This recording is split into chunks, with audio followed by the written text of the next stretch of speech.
বাড়িতে যদি সামান্য একটু চিজ পড়ে থাকে তাহলে কিন্তু দুটো আলু দিয়ে আর একটু চিজ দিয়ে কিন্তু খুব সুন্দর একটা সন্ধেবেলা স্ন্যাক্স রেসিপি অনায়াসে কিন্তু বানানো হয়ে যায়।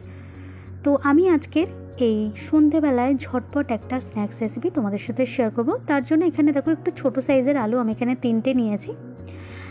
আর এবার আমি আলুগুলোকে একটু ভালো করে ছাড়িয়ে নিচ্ছি, মানে একটা পিলার দিয়ে আলুর খোসাগুলোকে সুন্দর করে পরিষ্কার করে নিচ্ছি। একেবারে কিন্তু আলুগুলোকে পুরো ক্লিন করে নিতে হবে। এবার আমি একটা ছুরি দিয়ে আলুগুলোকে একটু ছোট ছোট পিস পিস করে কেটে নেব। যতটা ছোট কাটা যায় আলুগুলো কিন্তু তাড়াতাড়ি সেরকম সেদ্ধ হয়ে যাবে। তো আমি একটু ছোট ছোট করেই কেটে নিচ্ছি আলুগুলোকে। আর এইভাবেই কিন্তু আমি যে 3টে আলু নিয়েছি এই 3টে আলুগুলোকে আমি কিন্তু কেটে ফেলবো। তো তোমরা যারা আমার চ্যানেলটাকে এই অবধি সাবস্ক্রাইব করেছো তোমাদেরকে অসংখ্য ধন্যবাদ আমার অন্তর থেকে, যে আমার চ্যানেলটা গ্রো করার জন্য তোমরা আমাকে একটু সাপোর্ট করছো সবাই। তো দেখো আলুগুলো কিন্তু এখানে আমি কেটে নিয়ে খুব ভালো করে কিন্তু 2-3 বার জল পাল্টে পাল্টে ধুয়ে নিয়েছি। এইবার আমি ওই সমস্ত কাটা আলুগুলোকে আমি একটা কড়াইয়ের মধ্যে দিয়ে দিচ্ছি। আর এইবার আমি এর মধ্যে দিয়ে দেবো পরিমাণ মতো জল।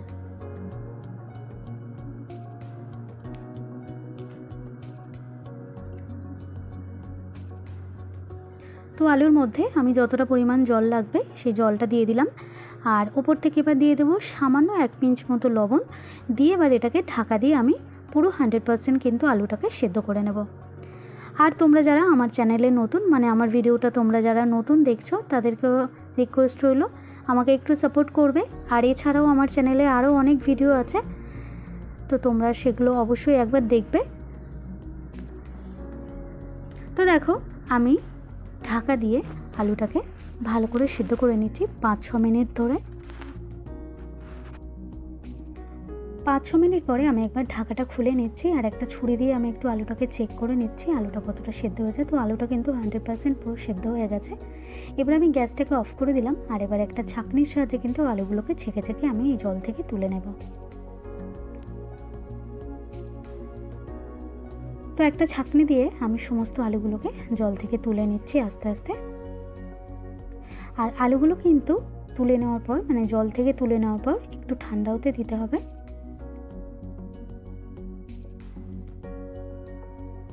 তো মোটামুটি একটু হাত শোয়া মতো অপেক্ষা করব, যে হাত শোয়া হয়ে গেলে আলুটা ধরা যাবে এরকম একটু অপেক্ষা করব। বেশ 2-3 মিনিট হয়ে গেছে। এবার আমি একটা আলু নিয়ে এরকম একটা গ্রেটারের সাহায্যে আলুগুলোকে কিন্তু আমি গ্রেট করে নিচ্ছি। গ্রেট করে নিলে কিন্তু আলুর মধ্যে গোটা গোটা অংশটা থাকবে না, তাতে কিন্তু রেসিপিটা বানাতে খুব সুবিধা হবে। তো দেখো সমস্ত আলুগুলোকে কিন্তু আমি একটা হ্যান্ড গ্রেটার দিয়ে গ্রেট করে নিয়েছি। এবার আমি এর মধ্যে কিছু উপকরণ মেশাবো।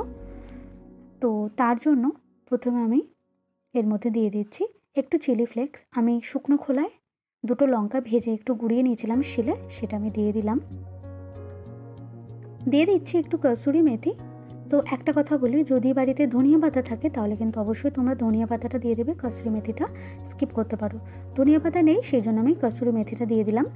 আর দিয়ে দিলাম সামান্য একটুখানি পরিমাণ লবণ। আমি কিন্তু আলুটা সেদ্ধ করার সময় লবণ দিয়েছিলাম, সেই জন্য এবারে লবণটা একটু বুঝে শুনে দিলাম। আর এবারে আমি এর মধ্যে দিয়ে দিচ্ছি 3 টেবিল চামচ পরিমাণ কর্নফ্লাওয়ার। প্রথমে অল্প একটু দিয়ে দেখলাম যে কতটা কর্নফ্লাওয়ার লাগে, তোমরা একটু অল্প অল্প করে দেওয়ার চেষ্টা করবে। এবার আমি সমস্ত উপকরণটা ভালো করে মাখিয়ে নিচ্ছি। তো 3 টেবিল চামচে কিন্তু আলুটা সুন্দর করে মাখানো হয়ে গেছে। তোমাদের যদি আরও লাগে তাহলে আরও 1 চামচ বা 2 চামচ বাড়িয়ে দিতে পারো। আর এখানে দেখো একটা ছোটো বাটিতে আমি একটু চিজ নিয়েছি। এইবার আমি কিন্তু এই আলু থেকে অল্প অল্প ছোট ছোট করে একটুখানি লেচি কেটে নেব। আর এরকম সুন্দর করে কিন্তু চিজের ফিলিংগুলো এর মধ্যে ভরে দেব। একদম মাঝখানে রাখবে চিজগুলোকে, নাহলে কিন্তু যদি একটু ধারে হয়ে যায় তাহলে কিন্তু ভাজার সময় পেটে বেরিয়ে যেতে পারে এক সাইড দিয়ে। তো অবশ্যই চেষ্টা করবে যে চিজগুলোকে আলুর যে এটা বানাবো তার মাঝখানে দেওয়ার। এইভাবে কিন্তু আমি সমস্ত বলসগুলো কিন্তু, মানে পটেটো বলসগুলো কিন্তু আমি বানিয়ে নিয়েছি। তো দেখো এখানে চিজ পটেটো বলসগুলো সমস্তগুলো আমি রেডি করে নিয়েছি।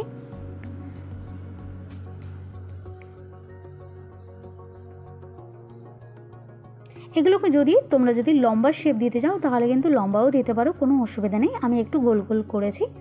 এবার আমি একটা কড়াই বসিয়ে দিয়েছি আর আবারও এর মধ্যে আমি দিয়ে দিচ্ছি ভাজার জন্য সাদা তেল। এই তেলটা আমি এর আগেও অনেকবার ব্যবহার করেছি, সেই জন্য কালারটা একটু চেঞ্জ হয়ে গেছে।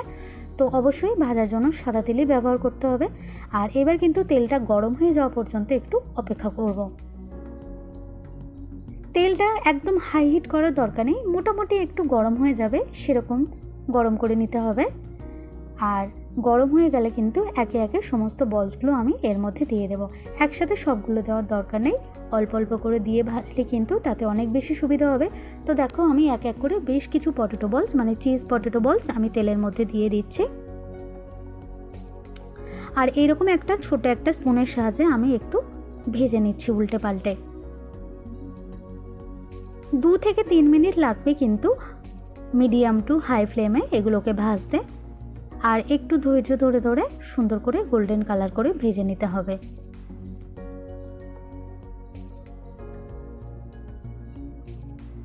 তোমরা যদি আমার চ্যানেলে অন্য কোনো নতুন ভিডিও দেখতে চাও তাহলে কিন্তু কমেন্ট অপশানে গিয়ে তোমরা অবশ্যই একটু কমেন্ট করতে পারো। যদি কোনো রিকোয়েস্টেড ভিডিও থাকে আমি অবশ্যই চেষ্টা করব তোমাদের সামনে তুলে নিয়ে আসার। আর আরেকটা কথা বলি, আমাদের মতো নতুন ইউটিউবারদের একটু পাশে থাকার জন্য কিন্তু অনেক রিকোয়েস্টও রইলো, তোমরা প্লিজ আমাদেরকে একটু সাপোর্ট করো। তো দেখো বলসগুলো এরকমভাবে 2-3 মিনিট ধরে ভেজে নিয়েছি মিডিয়াম টু হাই ফ্লেমে। তারপরে আমি এক এক করে বলসগুলোকে তেল থেকে তুলে নিচ্ছি। আর এই সেমভাবে কিন্তু দ্বিতীয় পর্যায়ে আরও যে বলসগুলো বাকি রয়েছে সেগুলোকে আমি তেলের মধ্যে ফ্রাই করে নেব। সন্ধেবেলার কিন্তু একটা খুব সুন্দর একটা স্ন্যাক্স রেসিপি আর ভীষণ ঝটপট কিন্তু বানানো হয়ে যায়। রেসিপিটা অবশ্যই আশা করছি তোমরা একবার বাড়িতে ট্রাই করবে। আর ভালো লাগলে অবশ্যই একটু কমেন্টে জানাবে রেসিপিটা তোমাদের কেমন লাগলো। আর আমারটাকে সাবস্ক্রাইব করার জন্য কিন্তু রিকোয়েস্টও রইল প্রত্যেকবারের মতো। আশা করছি সাবস্ক্রাইব করে আমার পাশে থাকবে তোমরা। তো দেখো এইভাবেও দ্বিতীয়বারও আমি সমস্ত বলসগুলো ভেজে নিয়েছি। আর এইবার আমি একটা বলস আমি ঠিক কেটে দেখাচ্ছি ঠিক কতটা ডেলিশিয়াস হয়েছে। এইরকম ফাটাফাটি কিন্তু দেখতেও যেমন এর টেস্টও তেমন। অবশ্যই আশা করছি বাড়িতে একবার রেসিপিটা ট্রাই করবে। তো চলো আবারও দেখা হবে এরকম আরও অনেক সুন্দর সুন্দর ঝটপট রেসিপি নিয়ে। ততক্ষণ পর্যন্ত কিন্তু তোমাদের সবাইকে খুব ভালো থাকতে হবে, সুস্থ থাকতে হবে, সুন্দর থাকতে হবে। আর অবশ্যই করে দেখতে হবে দীপিকার রান্নাঘর।